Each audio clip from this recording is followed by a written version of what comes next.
আমবাসা চান্দ্রাইপাড়া দ্বাদশ শ্রেণী বিদ্যালয়ের এনএসএস ইউনিটের ছাত্রছাত্রীরা আজ আমবাসা বাজারে অবস্থানরত বেদেদের মধ্যে বিতরণ করল বস্ত্র, খাদ্য এবং পঠন পাঠন সামগ্রী। পাশাপাশি পরিষ্কার পরিচ্ছন্ন থাকার জন্য বেদেদের হাতে তুলে দেওয়া হয় সাবান। এক সাক্ষাৎকারে এনএসএস প্রোগ্রাম অফিসার স্বপন নমো জানান, গতকাল ঝড় বৃষ্টিতে এবং রোদে পরিবারগুলি খুব কষ্টে ছিল, তাই তাদের সাহায্যে চান্দ্রাইপাড়া দ্বাদশ শ্রেণী বিদ্যালয়ের এনএসএস ইউনিটের উদ্যোগে তাদের হাতে তুলে দেওয়া হয় কিছু খাদ্য, বস্ত্র, পঠন পাঠন সামগ্রী।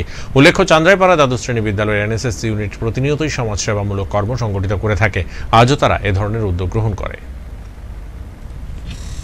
চান্দ্রাইপাড়া দ্বাদশ শ্রেণী বিদ্যালয়ের পক্ষ থেকে যে আমাদের যে এনএসএস ইউনিট রয়েছে, এনএসএসের বাচ্চারা আমরা দেখলাম যে যারা বেদে গোষ্ঠীর লোক বাইরে থেকে আসে, তারা এই গতদিনের তুফানের মধ্যে তাদের অনেক ক্ষতিগ্রস্ত হয়েছে। তাদের যে খাবার ছিল, খাবার নষ্ট হয়েছে।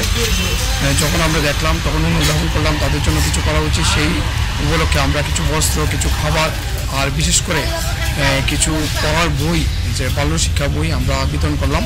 পাশাপাশি তাদের তো আমরা জানি তাদের একটু নোংরা থাকার একটা অভ্যাস রয়েছে, আমরা তাদেরকে সচেতন করার চেষ্টা করব। এই জন্য আমরা তাদেরকে ডেটল সাবানও দিলাম।